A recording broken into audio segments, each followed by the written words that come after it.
पुढची बातमी आहे महाडमधली।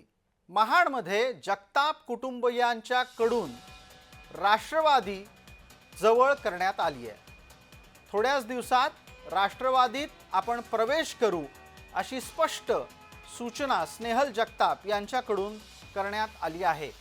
या निमित्तानं स्नेहल जगताप आता राष्ट्रवादीच्या वाटेवर असल्याच्या चर्चा सुसंपन्न झाल्या आहेत। स्नेहल जगताप यांनी उद्धव गट सोडून राष्ट्रवादीमध्ये प्रवेश करण्याचा निर्णय घेतलाय। त्यांनी अजित पवार यांची भेटही घेतली।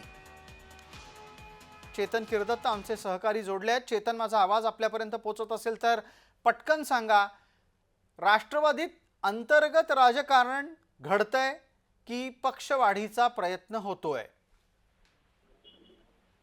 नक्कीच आता ज्या स्थानिक स्वराज्य संस्थांच्या निवडणुका तोंडावर आलेल्या आहेत त्या पार्श्वभूमीवर सर्वच राजकीय पक्ष जे आहेत ते पक्षवाढीचा प्रयत्न करताना आपल्याला पाहायला मिळत आहेत।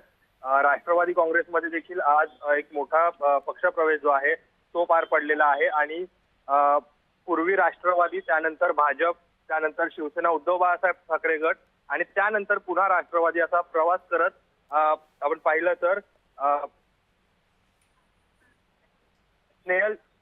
स्नेहल जगताप जे आहेत त्यांनी आज हा पक्षप्रवेश जो आहे तो केलेला आहे आणि येत्या 23 एप्रिलला खरं तर स्नेहल जगताप यांच्यासाठी राष्ट्रवादी काँग्रेसकडून एक भव्य शक्ती प्रदर्शन जे आहे ते महाडमध्ये करण्यात येणार आहे आणि यावेळेला एक आहे ती देखील राष्ट्रवादी पक्षाकडून माफ करा चेतन, माफ करा, नेटवर्क खराब आहे त्यामुळे तुमचा आवाज नीट येत नाहीये। आपण नंतर बोलू।